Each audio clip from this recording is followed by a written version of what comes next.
Muchas gracias a todas y a todos por continuar aquí con este foro. Vamos a tener a continuación una conferencia que se llama Sonidos y Escuchas Emergentes por parte de Ana María Ochoa, que nos acompaña desde Tulane, en Luisiana. Ana María es actualmente profesora de los departamentos de Música, Español y Portugués y Comunicaciones de la Universidad de Tulane en Nueva Orleans. Ha sido galardonada con el premio Guggenheim, la Greenleaf Distinguished Fellowship de la Universidad de Tulane, entre otros.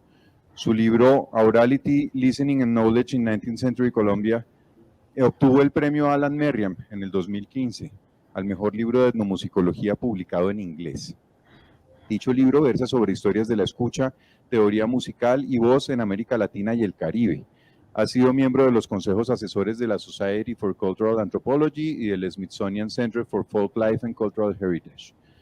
Tiene numerosas publicaciones en español e inglés y actualmente está terminando un libro sobre sonido arte, diversidad sonora y cambio climático que será publicado por la editorial Mimesis en Chile. Ana María, muchísimas gracias por estar aquí con nosotras. Bienvenida y adelante. Muchas gracias por la invitación y por la presentación, Oscar. Quiero comenzar entonces. Quiero agradecer a Arturo Escobar, quien fue uno de los invitados iniciales a dar esta ponencia central, el haber sugerido mi nombre para ella, a Oscar Hernández, al Instituto Pensar y a los organizadores por haber acogido su sugerencia y a Violeta Solano por haberme hecho partícipe inicialmente de los debates en torno al ministerio hace varias semanas o ya meses. Pido disculpas por no poder estar presente en prácticamente ninguna de las mesas, ni virtual ni físicamente, ya que hoy los jueves doy clase todo el día, excepto en este horario. En los últimos meses hemos asistido con asombro a la reducción de la visión de la política pública en música, su deslinde del resto de las artes en el país, su conceptualización a partir de nociones de talento, teoría de la música y tipos de ensambles insospechadamente decimonónicos, pero reconstituidos con la lógica de los programas televisivos de cazatalentos. Asistimos con asombro a un presidente que cita la idea de teoría de la música para sustentar el desarrollo de un tipo de sensibilidad que parece solo se desprende de dicha teoría. En el gobierno actual se ha dado el reconocimiento a la diversidad de género, de etnicidades, de tipos de agrupaciones sociales de clase, de raza, en el discurso político y social del país, pero hay una ausencia radical de dicho discurso en los pronunciamientos sobre las artes. Pareciera que hay una inversión de la teoría histórica sobre el Estado, expuesta, por ejemplo, tan magistralmente en el primer capítulo de Los medios a las mediaciones de Jesús Martín Barbero y en tantos escritos sobre la cultura en lo popular y lo público. Se sabe que históricamente el Estado ha reconocido a su modo la diversidad de las artes en la nación, su folclore, como se decía anteriormente, o su patrimonio inmaterial. Históricamente, este tipo de reconocimiento ha sido frecuentemente un mecanismo para no incluir como sujetos políticos con voz y voto a los mismos practicantes de dichas artes. Hoy en día se reconoce la diversidad como ente social y político, pero no como asunto constitutivo de la práctica artística. Esta alteración del lugar de las artes en la nación como baluarte del Estado conservador nos recuerda también la manera como las cuestiones de género se han convertido en campo de embate mundial del Estado conservador. Es por eso que, si bien agradezco muchísimo el hecho de haber sido invitada a dar esta ponencia, me parece importante afirmar desde este espacio central el saber como un saber colectivo, que no está solo en manos de expertos ni en manos de una sola persona, y el saber musical de las mujeres del país. Así que hoy comparto este escenario con tres mujeres investigadoras y artistas del país: Ana María Arango, Ana María Romano Gómez y Carolina Santamaría, reconocidas no solo por su labor docente y de gestión de redes transnacionales del saber musical, sino también como investigadoras que han transformado los modos de pensar las músicas del país. Ha sido una alegría encontrarnos en estos días para escribir esta ponencia conjuntamente y hacer las conclusiones en grupo, y agradezco mucho la presencia de las cuatro juntas pensando colectivamente. Brevemente, Ana María Arango es investigadora de Asinchi, docente del programa de educación artística de la Universidad Tecnológica del Chocó Diego Luis Córdoba y directora de la Corporaloteca. Ana María Romano es artista sonora interdisciplinar. Sus intereses se entrecruzan género, sexualidad, sonido, tecnología, escucha, paisaje sonoro, cuerpo, experimentación y dimensiones políticas del arte, y coordina la plataforma feminista en tiempo real y cofundadora de Paisajistas Sonoras de América Latina, entre otras cosas. Y Caroline Santamaría es profesora asociada del Departamento de Música de la Universidad de Antioquia, maestra en música de la Pontificia Universidad Javeriana, doctorada en etnomusicología de la Universidad de Pittsburgh, y hoy en día lidera el grupo de investigación músicas regionales de la Universidad de Antioquia. Se merecen biografías más largas, pero en aras de nuestra presentación, adelante, Ana María Arango. Bueno, muchísimas gracias. Gracias, Ana Ochoa, por esta invitación tan maravillosa. Queremos contarles que hemos tenido 4 reuniones antes de llegar acá. Es decir, este es el proceso de una reflexión larga y de, pues sí, como de una construcción muy bella de las Anas y de Caro, y saludar pues este espacio. También decirles que cuando Ana Ochoa nos invita a escribir algo, pues yo lo escribí como desde casi que mis tripas, desde mi sentimiento, un poco a partir de lo que tenemos todos, incluso desde acá, este lugar desde donde que nos suscita, y es como las declaraciones que ha hecho el ministro encargado, las declaraciones del presidente Petro y el desconocimiento de lo que ya como se está cocinando al interior del Ministerio de Cultura, pero también como la cuestión por las prisas. Entonces, dice, quiero hablar desde mi dolor para poder sanarlo. Un dolor que me produce asombro por haber apostado a un proyecto político que se presentó como un escenario para celebrar la diversidad y que honraría a los territorios. Sin embargo, por el contrario, hemos encontrado un proyecto que nos devuelve a casi 100 años, en donde acudimos a un discurso sobre la educación musical con la idea de posicionar un Estado nacional, desde donde se ejercen unas microviolencias hacia los saberes subalternizados y donde impera una perspectiva higienista y masculinizante. Se atropella desde allí la soberanía de las expresiones sonoras en toda la diversidad de este país, diversidad que emana de las selvas, los mares, los ríos, desiertos, planicies y montañas, porque aunque nos han repetido toda la vida que lo que habitamos aquí es un platanal y que ese platanal nadie lo cambia, sabemos que somos mucho más que un monocultivo. Así los monocultivos se han promovido desde el Estado-Nación, incluso en las formas más sutiles e inmateriales.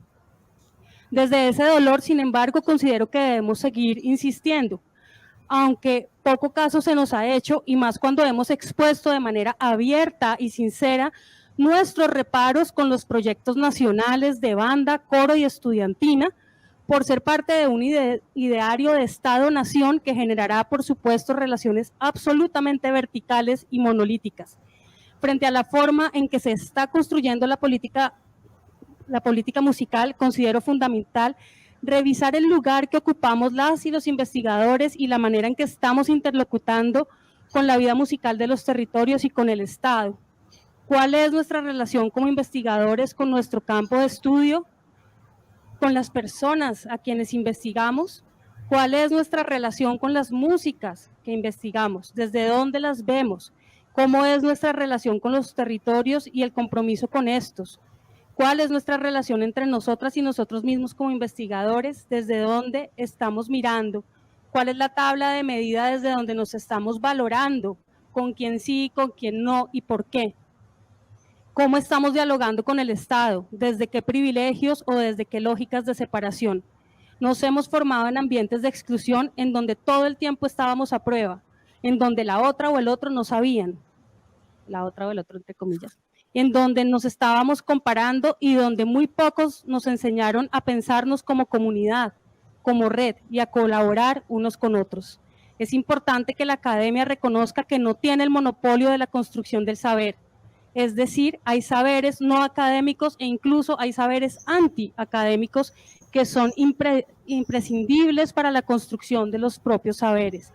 La academia ha tenido una relación arrogante, vertical y utilitaria con estos otros saberes que florecen y se hacen por fuera de ella.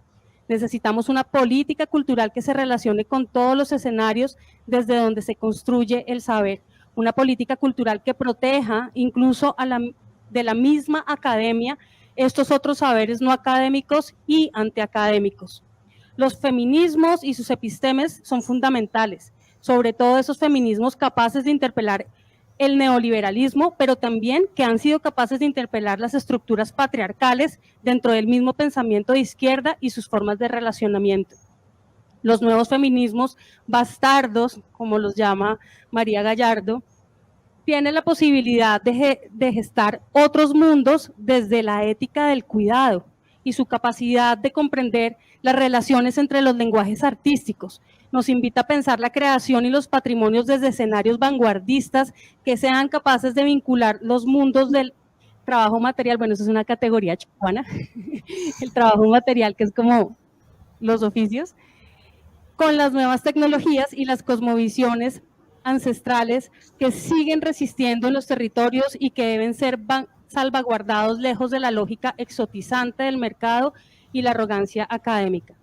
Pienso en el poder de estas nuevas epistemes que nos ofrece el feminismo bastardo porque reivindica el lugar del cuerpo. Y volver al cuerpo es volver a la escucha, volver a la piel, devolver al otro la mirada. Volver al cuerpo es reposar un poco y construir desde las lógicas y los tiempos otros, esos tiempos orgánicos, sin afán, más allá del rendimiento, sin la esquizofrenia que estamos presenciando en las lógicas y los modos en que actualmente el Ministerio de Cultura ha establecido su interlocución con los sectores que componen el ecosistema musical.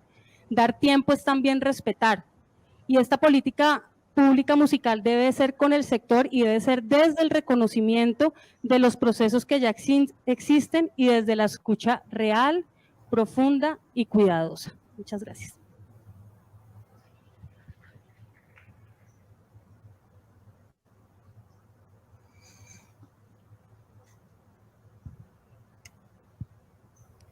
Hola, buenas tardes.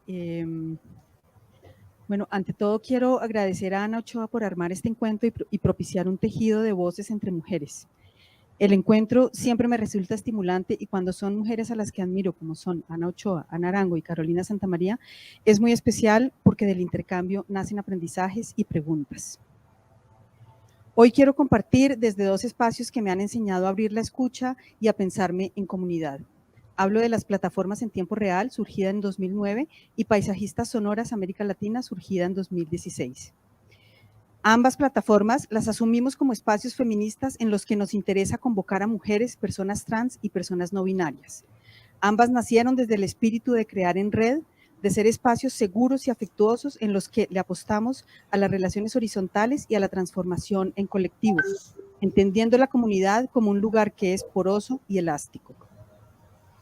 Nos interesa romper las estructuras patriarcales que nos han construido socialmente bajo los binarismos para poder pensarnos en la diversidad.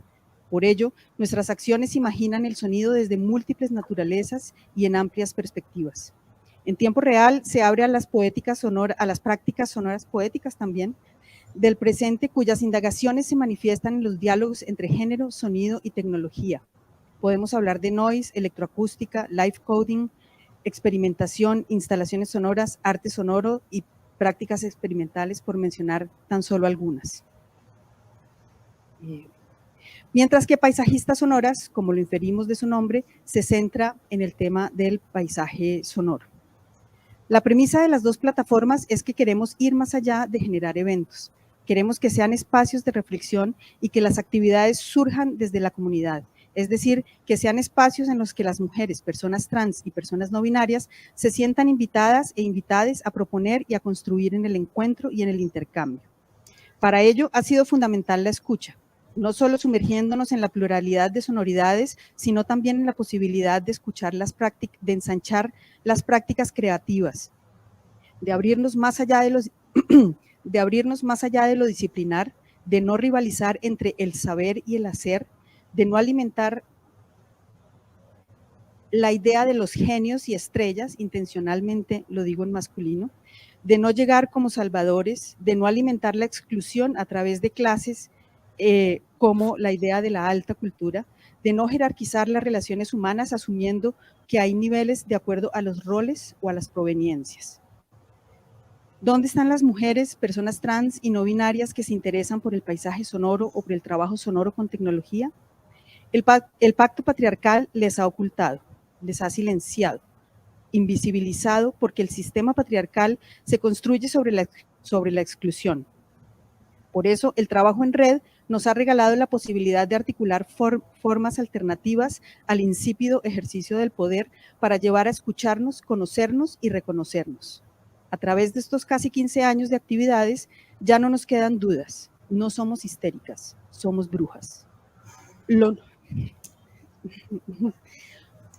Lo nuevo viene por necesidad histórica, decía Jacqueline Noa a finales de la década de los 60. Hoy, 20 de abril de 2023, el Ministerio de Cultura le está proponiendo al país una idea de cultura que nos devuelve al siglo XIX, apelando a ideas nacionalistas y borrando los procesos que nos han permitido reconocernos en nuestra diversidad. Las posibilidades creativas del sonido desbordan a la música. Las posibilidades musicales desbordan a las teorías decimonónicas. Las posibilidades de la música son incontenibles. Las posibilidades se abren día a día. Pensarnos desde lo pequeño y lo tentacular en la ética del cuidado y el encuentro en el trabajo comunitario, haciendo con otros, sin las pomposidades de proyectos nacionalistas o nacionales que pretendan homogenizar e incluso disolver lo transitado, porque nos sabemos múltiples y tenemos presentes que la transformación es inherente a la vida y en ello el arte tiene mucho que proponer. A manera de conclusiones, estoy nerviosa. El trabajo colectivo no es fácil porque llevamos siglos pensándonos y construyéndonos desde las jerarquías y la individualidad. Por ello es difícil pensarnos en la horizontalidad. Quienes le apostamos a los encuentros horizontales y al trabajo en red, seguramente tenemos historias con momentos en los que sentimos frustración o rabia o desesperanza. Sin embargo, creo que para cambiar esas estructuras de la verticalidad necesitamos darnos tiempo para probar, para explorar, para equivocarnos y sobre todo para sentir que otros mundos sí son posibles. Todos estos años de trabajo en red, apostándole a la horizontalidad, al compartir y a la construcción desde lo colectivo, me mantienen la esperanza de poder romper esas lógicas patriarcales del genio, de la figura, del personaje al que tenemos que seguir. Para salvarnos de las desigualdades, las inequidades, los problemas ambientales, y bueno, puedo seguir enumerando una lista de problemas, no necesitamos héroes. Necesitamos transformarnos como sociedad y la escucha es un recurso muy potente porque nos abre a los encuentros, a los intercambios, las conversaciones, a momentos en los que aprendemos a compartir, a imaginar, a debatir, a reconocer, a transformar. Muchas gracias.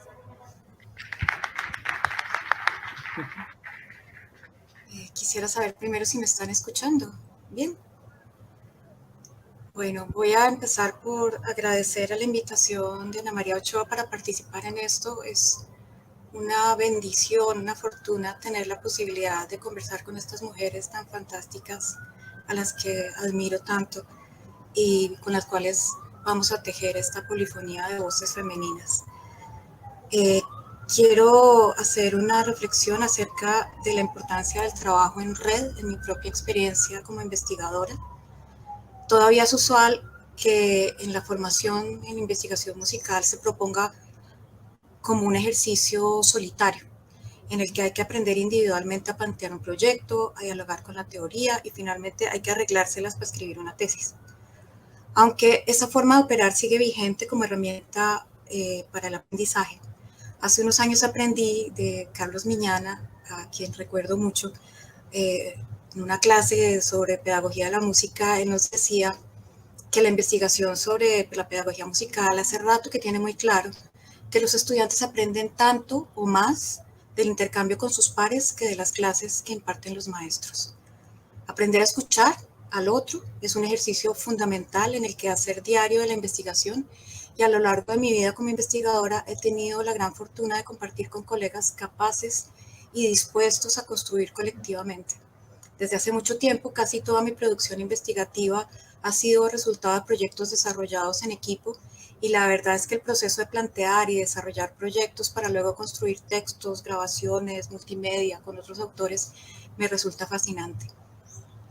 No es solo que la complejidad de los fenómenos sea casi imposible de analizar desde la perspectiva de un investigador solitario, o que la producción científica sea cada vez más veloz y se haga difícil seguirle el ritmo a las nuevas ideas. El argumento que quisiera aquí subrayar es que la construcción de conocimiento siempre ha sido una empresa colectiva a través de la escucha, una empresa colectiva en la historia del Homo sapiens. Es una labor que se cimienta y se enriquece a través de la escucha y el diálogo, un ejercicio que se alimenta del desacuerdo, del debate y de la negociación. La noción del investigador o del creador solitario, del genio omnisciente estilo Leonardo da Vinci, que todo lo sabe y todo lo puede, no solo es un ideal renacentista que ya está trasnochado, sino también una visión tremendamente patriarcal de las formas a través de las que se construye continuamente los saberes.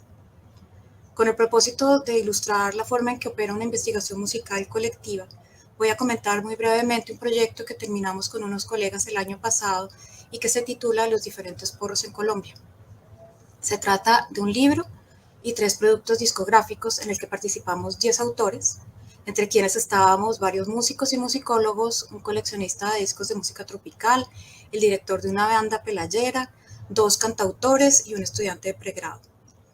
Con ese equipo se hizo una selección, análisis y transcripción de 95 porros grabados, con el fin de establecer una tipología de los repertorios que han sido etiquetados como porro en Colombia desde la introducción de la tecnología de grabación hasta nuestros días. Después de describir el corpus de porros clásicos a fondo, se compusieron y grabaron en estudio 11 porros que conservan las características de la tipología que describimos, luego de analizar todos esos repertorios históricos. A la vez, los cantautores crearon 10 versiones nuevas de porros clásicos usando como recurso único la voz y la guitarra, y otros miembros del equipo construyeron otras 8 versiones electroacústicas usando herramientas digitales en el estudio de grabación. En total, además del libro de 500 páginas, tuvimos 29 piezas producidas en estudio, grabadas gracias a la participación de una banda sabanera, un conjunto de gaitas, un conjunto de música parrandera paisa y una orquesta de salón parecida a la de Lucho Bermúdez.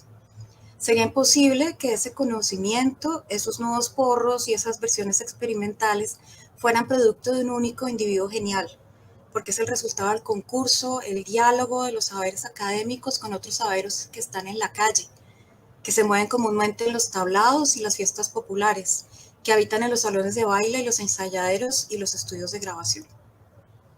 Además de aplicar el trabajo colectivo a la investigación, han existido importantes esfuerzos por aplicar la experiencia en la construcción de una política pública en el campo de la música. Uno de los más importantes, por supuesto, ha sido el Plan Nacional de Música para la Convivencia, que ya tiene 2 décadas de estar funcionando. Pero hay otros esfuerzos más recientes, y aquí comentaré uno en el que participé hace poco, con resultados que hasta ahora parecen inciertos. Hace un mes diseñamos colectivamente una propuesta para el proyecto bandera de este gobierno en el campo de la música, proyecto que se titula Sonidos para la Paz. Muy a regañadientes y después de insistir bastante, el ministerio finalmente permitió que se constituyera esta mesa de trabajo en la que participamos 7 investigadores junto con el apoyo de una funcionaria del ministerio.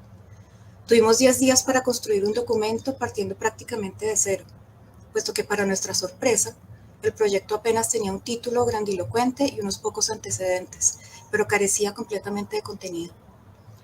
Sabemos que después de entregar el documento que redactamos, un equipo del ministerio tomó nuestra propuesta como base para plantear un diseño de política con el fin de garantizar los recursos incluidos en el plan de desarrollo, pero el ministro encargado en ese momento no mostró mucho interés en escuchar los detalles del proyecto. Después de eso, hemos tenido muy pocas noticias. Aún nos quedan unas luces de esperanza que nos hacen pensar que quizás la propuesta no naufragó del todo, pero el problema es que en todas las comunicaciones con el ministerio prima la opacidad. Es evidente que el gobierno no ha construido una política de escucha, y la pregunta que yo me hago es si el equipo del ministerio no escucha porque no ha podido o sencillamente porque no ha querido. Quienes estamos participando en estas mesas de trabajo como interlocutores de la sociedad civil, Sabemos muy bien que trabajar colectivamente no es nada fácil. No obstante, tenemos experiencia trabajando colectivamente y estamos listos para establecer ese diálogo. ¿Estará el ministerio dispuesto a escucharnos? ¿Estará dispuesto a pensar que somos colegas en una conversación y no enemigos? Gracias. Durante los últimos años, como cualquier persona de mi edad que trabaja en contextos educativos, he tenido que repartir mis investigaciones con mi trabajo administrativo. Mi tema central de investigación y también entonces de ejercer la clase como un espacio fundamental de transformación del pensamiento musical tiene que ver con la historia de la escucha en América Latina y cómo las prácticas de escucha de diversas personas o incluso otras entidades vivas han generado conceptos de teoría musical, muchos de ellos a veces excluyentes. Por ejemplo, las lenguas y cantares indígenas fueron históricamente consideradas monótonas o con vocalizaciones no aptas para ser consideradas música o folclore. Su posterior clasificación como patrimonio inmaterial frecuentemente ha ido en contra de la misma conceptualización de los grupos indígenas de sus propias sonoridades.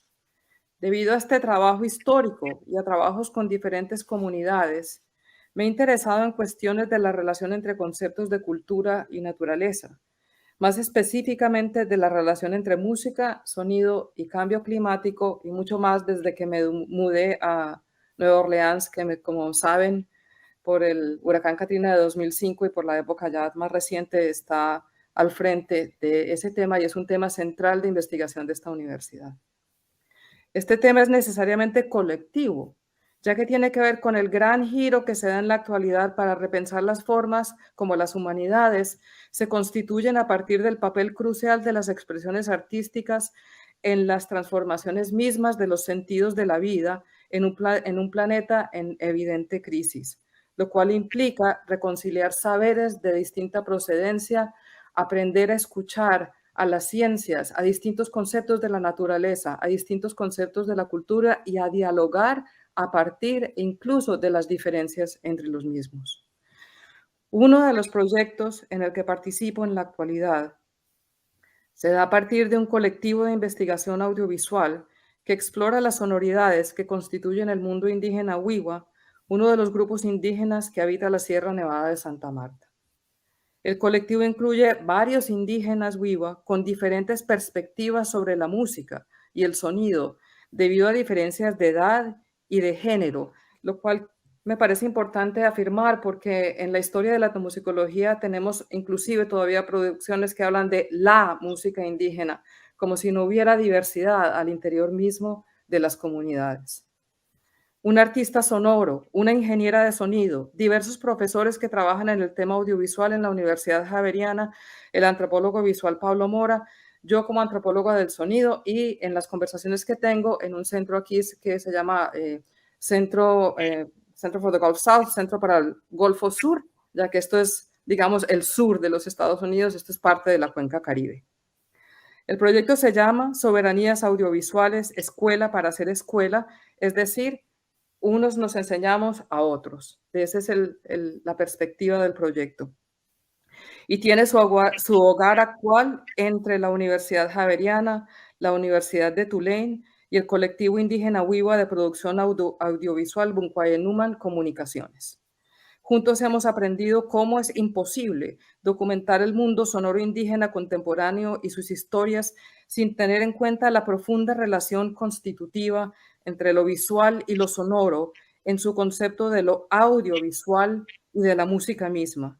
Y sobre todo hemos aprendido sobre una cosmología que cuestiona lo que queremos decir por medio de medio ambiente y por música a partir de la conceptualización de lo sonoro. Las canciones se aprenden de los ríos, los sueños traen sonoridades claves para vivir la vida diaria. Los pájaros anuncian y tienen mensajes que hay que escuchar, porque si no se escuchan dichas advertencias, entonces surgen problemas.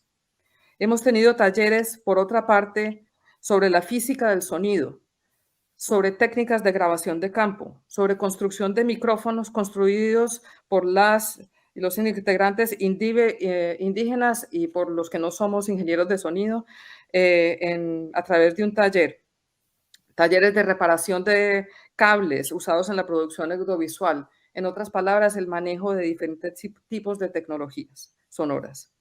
Con esos micrófonos construidos, las y los integrantes indígenas del proyecto regresaron a grabar sonoridades a la sierra. También han realizado audiovisuales cortos y juntos hemos aprendido cómo pensar un campo de sonoridades que no se puede limitar a pensar la música como un ente separado de la naturaleza. No es posible documentar hoy en día la música indígena como se documentaba en los inicios históricos de la etnomusicología, aislada de sus diversas formas expresivas, separando sonoridades de humanos y no humanos como si no estuvieran íntimamente relacionadas, con un investigador venido de afuera a inventar un ente llamado la música indígena para ponerlo en un escenario en nombre de un ecosistema sustentable. Tampoco hay aquí una investigadora aislada o de músicas indígenas o de la relación naturaleza-música. Y tampoco hay una comunidad que necesita asistencia. Lo que necesitamos es redes constitutivas de saber colectivo, saberes que vienen de diversos lugares, en los cuales nos acompañamos mutuamente en la producción de conocimiento y en el aprendizaje mutuo. La queja que uno más encuentra cuando conversa con comunidades de diversos lugares es que están solas, no que no tienen saberes. Hoy en día es claro que hay diversas formas del saber musical, de las teorías musicales y del mundo sonoro que toman forma a partir de intercambios diversos. Lo que las comunidades y los investigadores de diferente procedencia necesitamos es una transformación en las políticas de reconocimiento, de producción de conocimiento y de puesta en escena que se den tanto desde las universidades, como desde los entes gubernamentales. Los investigadores, productores, ingenieros de sonido, artistas sonoros, músicos, necesitan ser escuchados y acompañados para fomentar redes de trabajo desde sus formas de concebir sus proyectos musicales y no desde una predefinición de cómo incluirlos. Las políticas de cazatalentos puede que sirvan para vender la música que algunos músicos crean, pero eso no significa que estén siendo incluidos en redes interactivas que tengan en cuenta sus propias necesidades y formas de ser puestos en escena y de audiovisualización. Además, es hora de entender que las músicas a veces no se pueden contener en formatos escenificables, sino que su sentido es la misma vida que agencian en la relación entre escuchar y sonar, un proyecto inaplazable ante las urgencias de los efectos producidos por el cambio climático. Es hora de aprender a escuchar de nuevo la profunda interrelación entre vida y sonoridades, una relación rota por el afán instrumental de hacer que las músicas sean, ante todo, un ente productor de dineros. Es hora de afianzar unas políticas claras de escucha y acompañamiento y no de andar a la búsqueda de talentos aislados para colocar en escena sin tener en cuenta las propias teorías de la música, las redes y las formas de interacción y formas de escenificación y muestra de dichas músicas de las comunidades. A continuación, muchas gracias por escuchar y a continuación vamos a leer algunas conclusiones que escribimos colectivamente entre las cuatro.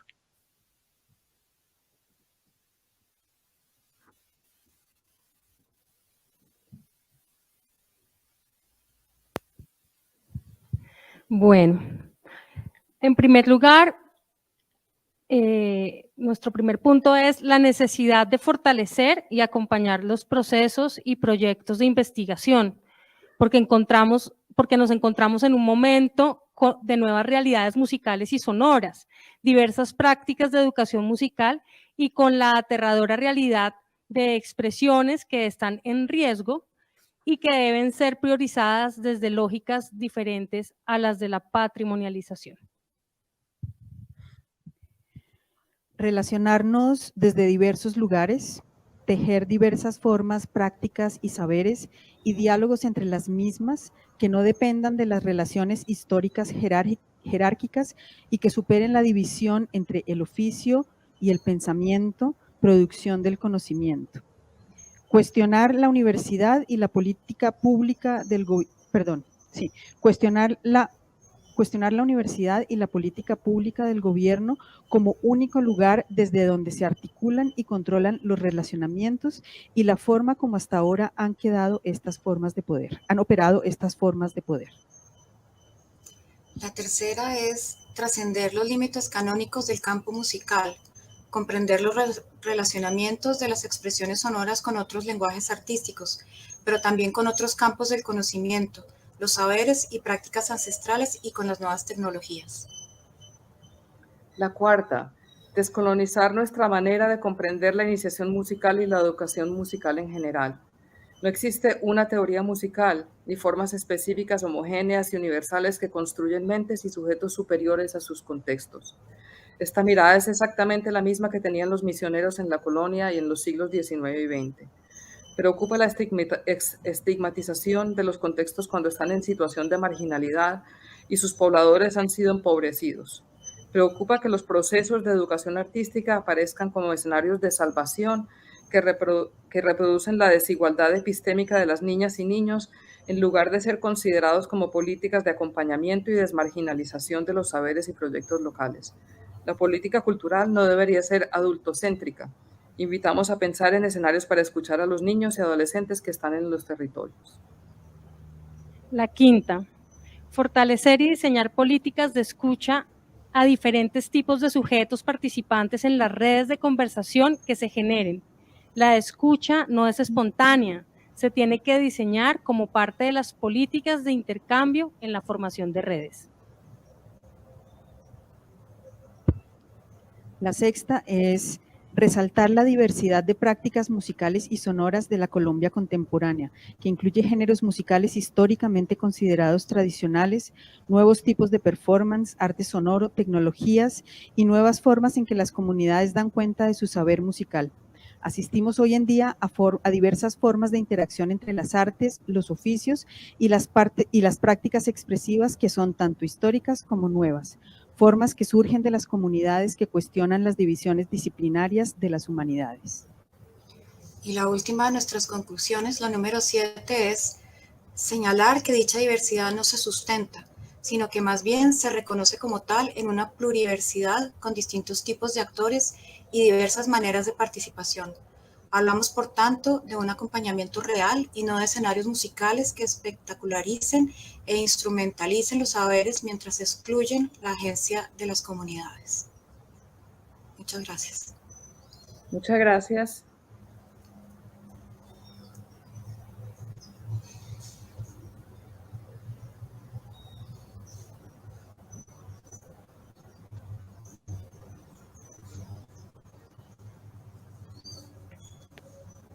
Muchísimas gracias, Ana y Carolina. Tenemos unos minutos por si hay preguntas, bien sea del público que está aquí presente o de las personas que están conectadas en línea. Hay una mano levantada aquí.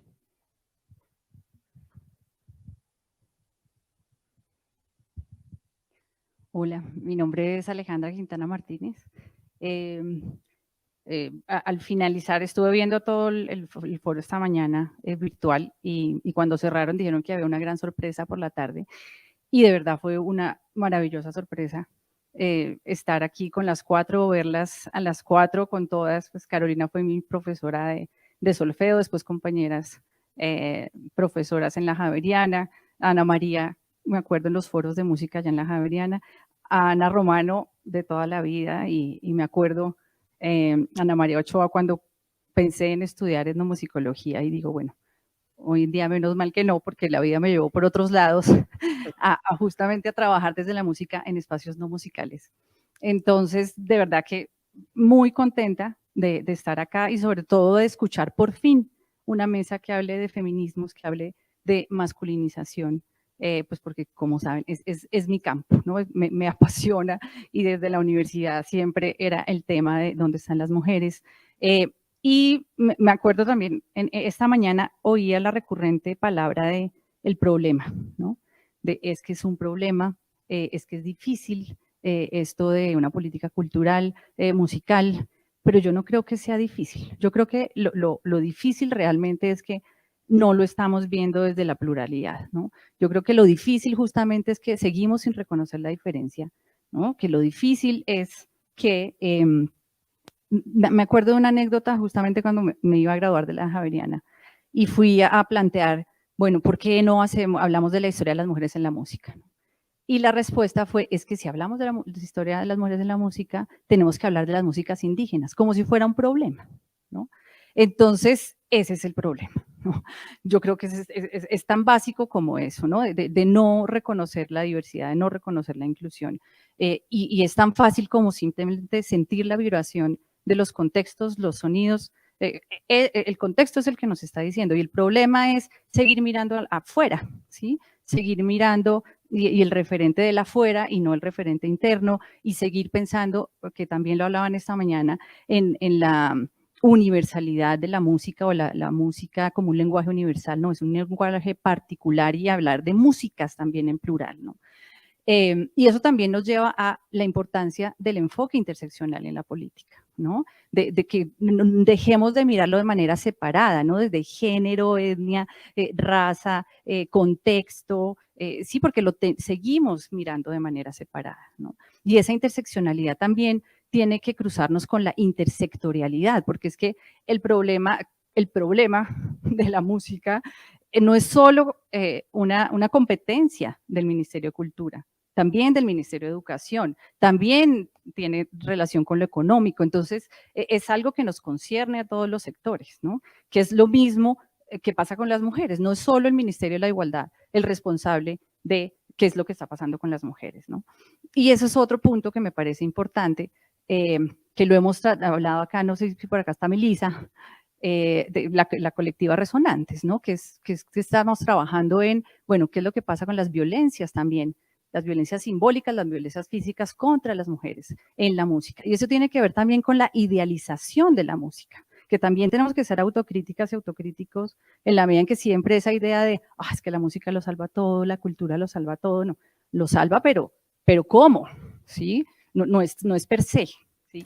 Entonces, creo que es algo que también tenemos que mirar, porque, por ejemplo, en los distintos trabajos que hicimos, por ejemplo, con la Filarmónica Joven de Colombia, haciendo un grupo focal con mujeres que trabajan en el área sinfónica, la mayoría vivieron violencia sexual cuando eran estudiantes, ¿sí? La mayoría, el 90%.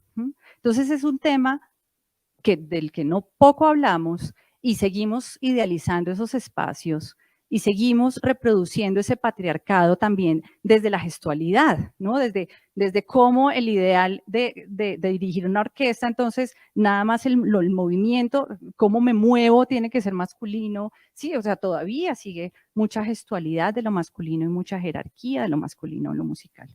Entonces yo creo que eso es algo, y celebro muchísimo este espacio, y de verdad que estoy muy contenta de verlas a todas acá, porque hace mucha falta este diálogo y hablar de la musicología feminista y del activismo feminista, de cómo ha aportado y cómo aportan las mujeres a la música. Gracias.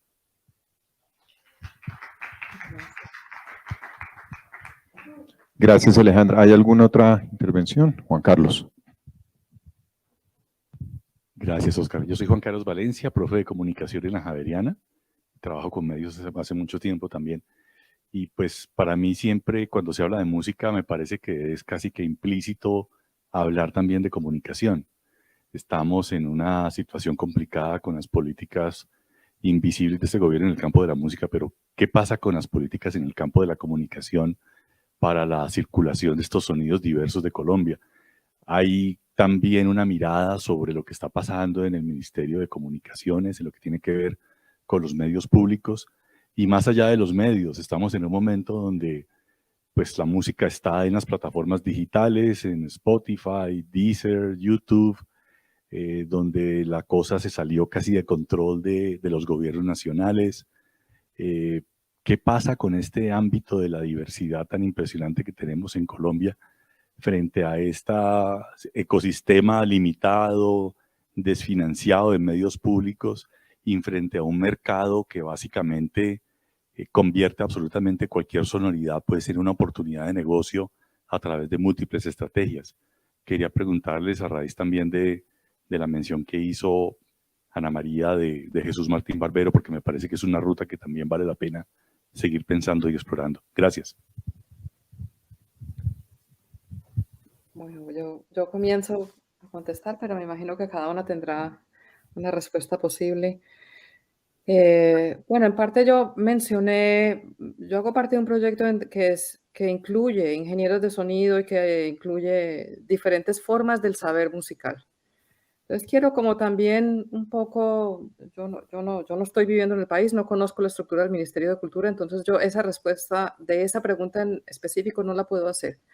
Pero lo que sí me parece importante es que las formas de documentación de la música con tecnologías diversas cada vez más están ensambladas con las formas de pensar y producir las investigaciones. Es decir, hoy en día nuestros estudiantes producen podcasts como trabajo finales. Entonces, yo creo que nos hace falta, yo entiendo tu pregunta del Ministerio de Comunicaciones, pero también nos hace falta un pensamiento sobre lo audiovisual o las plataformas sonoras o el arte sonoro, etcétera, que ha ido transformando profundamente la manera como concebimos los mismos proyectos de investigación, que fue un poco lo que traté de decir en el mío, en mi presentación.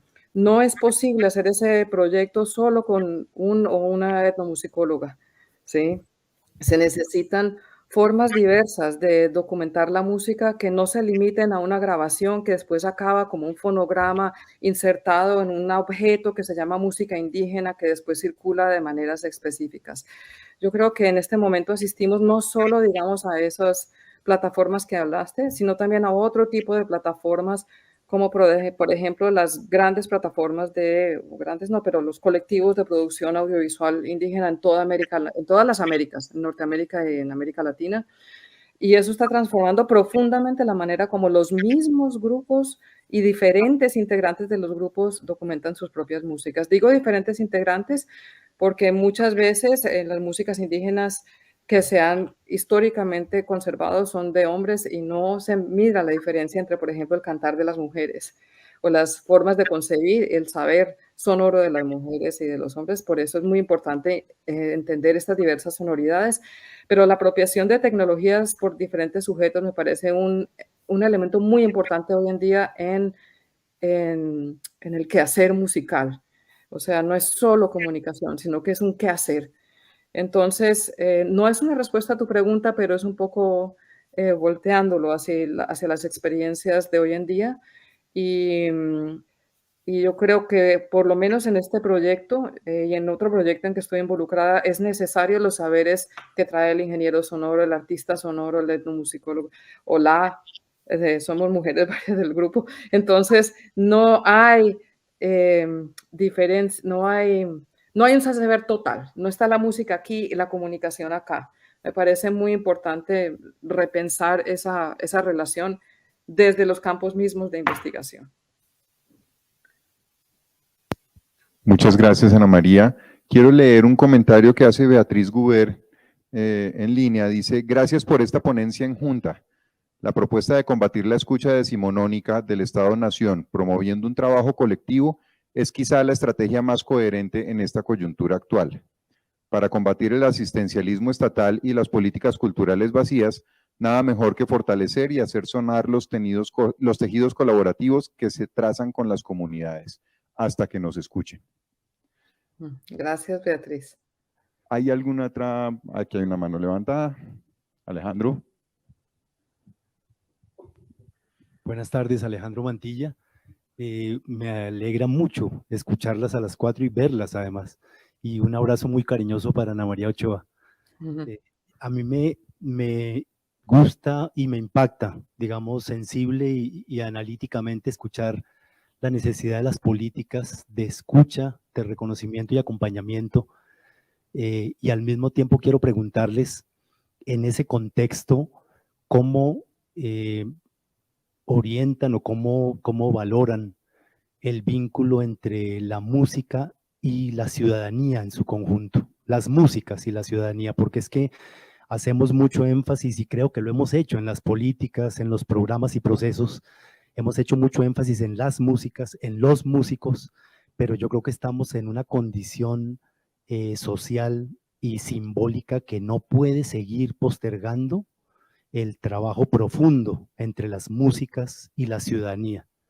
Y creo que ese ha sido un aspecto aplazado, que ha sido un aspecto relegado y ha sido un aspecto subvalorado. Por no hablar de los clichés del didactismo, de los conciertos de extensión, etcétera. Entonces me interesa mucho en ese contexto conceptual que ustedes nos han aportado hoy, cómo ven esa relación, músicas, ciudadanía, población en su conjunto en un momento como este. Ana María. Bueno, muchas gracias, Alejo. Yo siempre siento que los movimientos ciudadanos van como 3, 4 pasos adelante de nosotros, ¿no? Como académicos, como investigadores, estamos terminando de leer un fenómeno cuando ya han empezado un montón de movimientos y de cosas y todo se ha transformado. Por eso siento que es tan importante este llamado que hacemos a la investigación para poder entender lo que ya está emergiendo en la ciudadanía.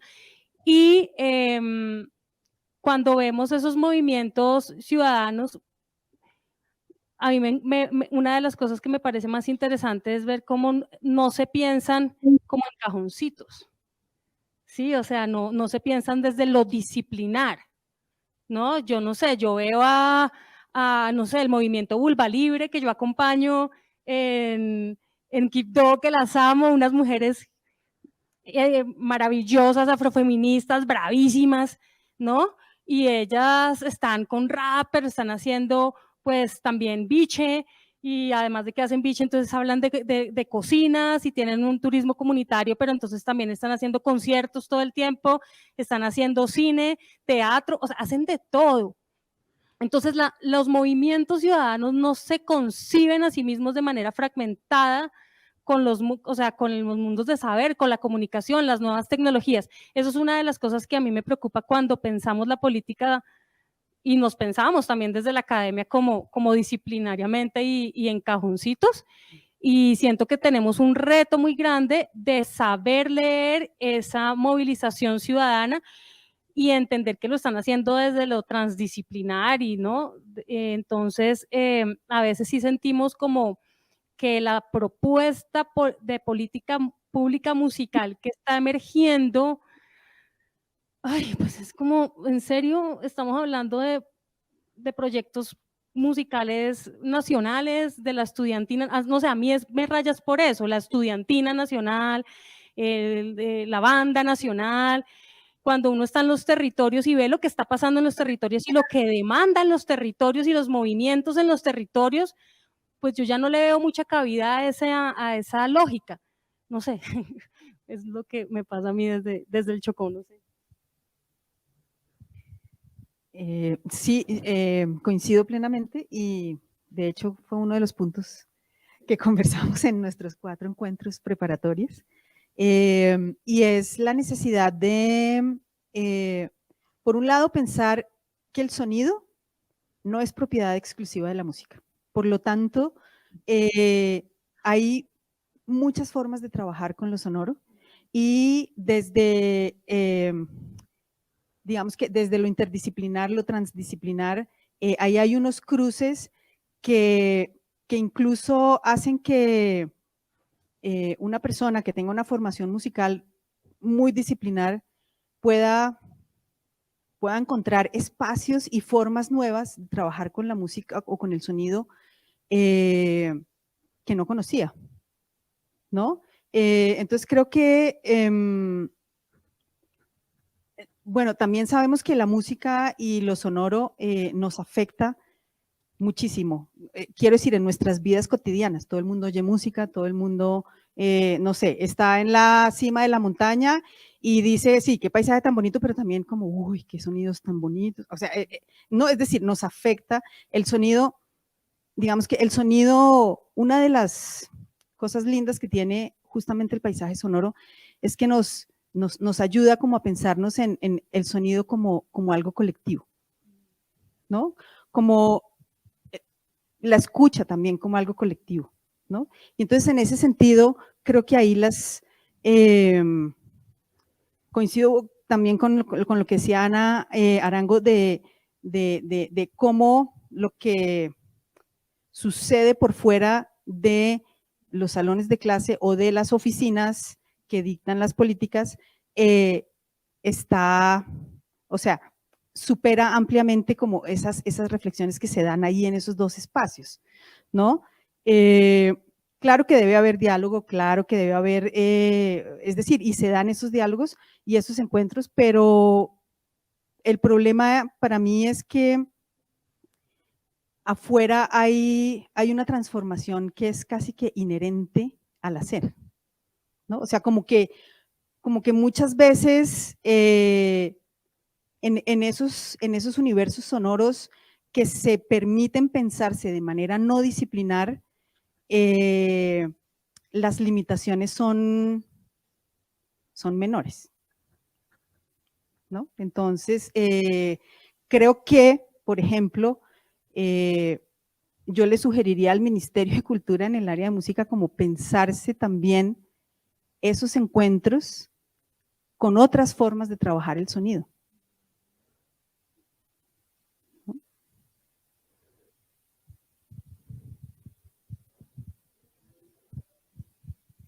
Carolina, no sé si quieres decir algo, ¿no? No, Alejandro, yo simplemente no sé muy bien qué quieres decir por ciudadanía. Yo me imagino que son formas de participación y pertenencia, pero o formas de un llamado a inclusión o, en fin. Yo lo que valoro de esta mesa y de esta conversación que hemos tenido entre las cuatro acá es que hay ya, por ejemplo, aquí 4 ejemplos de saberes en red. Somos parte de redes que constituimos saberes, performances, modos de hacer, que nos hemos tenido que preguntar, bueno, ¿cómo repensamos esta idea de que hay una investigadora, un músico, una música? O sea, ¿sí? Sino más bien, ¿cómo colectivamente reconstituir tanto las formas de investigación, las formas de escuchar? A mí sí me parece muy importante las políticas de escucha, porque a veces se hacen grupos en donde no se permite que la gente hable. O sea, reunir no es escuchar, ¿sí? Entonces sí me parece importante diseñar políticas de escucha. Me parece importante reconocer las redes que hay y partir de las redes que hay. O sea, a mí me impactan mucho el trabajo colectivo que ha hecho Carolina y los compañeros, lo que ha hecho Anita en el Chocó, las redes de Ana María Romano. Cuando yo enseñaba música electroacústica hace 12 años en América Latina, uno leía un montón de textos o unos poquitos textos y no había ni una sola mujer. ¿Sí? La red de masajistas sonoras tiene 129 mujeres de América Latina. Entonces, a mí me parece que estas no son las únicas redes, hay muchas más. Y lo que uno escucha cuando empieza a tener conversaciones es, generalmente lo que se escucha es, nos sentimos solas o nos sentimos solos, queremos acompañamientos, queremos compartir. Entonces, yo creo que actividades donde la gente está reconstituyendo las formas como ponen en escena, en acción, su práctica musical, su práctica sonora, de como la quiera llamar, ¿sí? Implica una reconstitución de de lo que hacen, porque los oficios están cambiando en distintas partes del país. Las técnicas de producción audiovisual ya no están solo en las manos de grandes productores o productoras, etcétera. Entonces, todo eso hace que se reconstituyan los saberes y las investigaciones se tienen que reconstituir con esos saberes. No podemos seguir con las mismas investigaciones de la misma manera. Entonces, yo creo que hacer un plan de acompañamiento es hacer un plan de ciudadanía, en vez de hacer un plan de imposición, ¿sí? Es un plan de políticas de escucha, me parece muy importante a las formas como se están transformando las redes y los saberes sonoros, y hay muchos, existen en el país. Entonces, y son regionales, son transnacionales, hay de diverso tipo. También me parece importante pensar que si lo que se quiere es transnacionalizar, es decir, yo no estoy de acuerdo ni de los modelos de afuera, ni de los localismos a todo ultranza. O sea, pienso que los dos pueden dar pie a dogmatismos, pues que no vale que no es lo que queremos. Entonces, a mí sí me parece que trabajar en red, como quieran que se constituyan las redes, es a veces una fuerza grande que es o regional o nacional o transnacional en diversos de sus aspectos o que tiene esas diversas dimensiones. Pero sí es una pregunta importante, Alejandro. Muchas gracias. Bueno, muchas gracias, Ana María. Otra vez, Ana María y Carolina. Desafortunadamente tenemos ya el tiempo muy justo.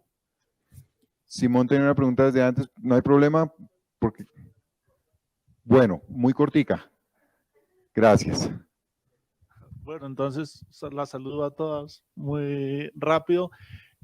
Una pregunta un poco con lo que preguntó Alejandro y Juan Carlos, es también como empezar a aportar un poco al debate. Me preocupa a mí, oyendo el primer panel, y con las reflexiones que ustedes hacen en su panel, me empiezo a cuestionar esto. Estas políticas siempre se está hablando desde el músico, como si la música fuera exclusivamente de los músicos. Entonces, y también estamos subsumiendo la música al arte, como si toda la música fuera arte. Entonces, estamos pensando en diferentes posibilidades. Uno, la música no es una política de arte, eso sí que es decimonónico, ¿cierto? Pensar que la música es una... Y también tenemos que empezar a pensar, no sé cómo lo piensan ustedes, y ahora que hablaban todo esto de las redes, pues qué pasa con los escuchas. Lo pensaba mucho por lo que decía Ana María Romano también, como en estas diferentes formas en que se puede hacer la música. A mí lo que me interesa ahora, más por el lado de la tecnología y todas estas plataformas, por las nuevas formas en que circula la música, básicamente... Las nuevas plataformas son performativas, ¿no? Las nuevas redes sociales, y todos somos creadores de alguna manera, todos podemos ser artistas, todos podemos ser músicos. También todos nos podemos apropiar de los otros, entonces yo creo que también es un momento en que nos tenemos que replantear esa repatrimonialización o la patrimonialización de esas músicas. También es cómo vamos a proteger lo que hay, haciendo como se haya construido. Fíjense ahora esos riesgos que hay con que se están vendiendo todos estos catálogos para todas estas plataformas de inteligencia artificial. ¿Qué va a pasar? ¿Cómo nos pensamos necesitamos una política pública que también se piense hacia el futuro, ¿cierto? No podemos estar pensando en las nuevas formas de circular la música. No sé cómo lo vean ustedes o cómo lo piensan. Creo que la pregunta de Simón tiene muchas consonancias con lo que viene en el panel de ahora. Entonces, si les parece, me da pena interrumpir así, cortar, pero si les parece, más bien damos paso al siguiente panel, porque creo que tener esa pregunta como eslabón funciona bastante bien. Muchísimas gracias, denme un aplauso. Gracias, Ana María. Muchas gracias. Gracias por invitarnos, hasta luego, y qué tristeza no participar más. Un abrazo. Un abrazo a todos.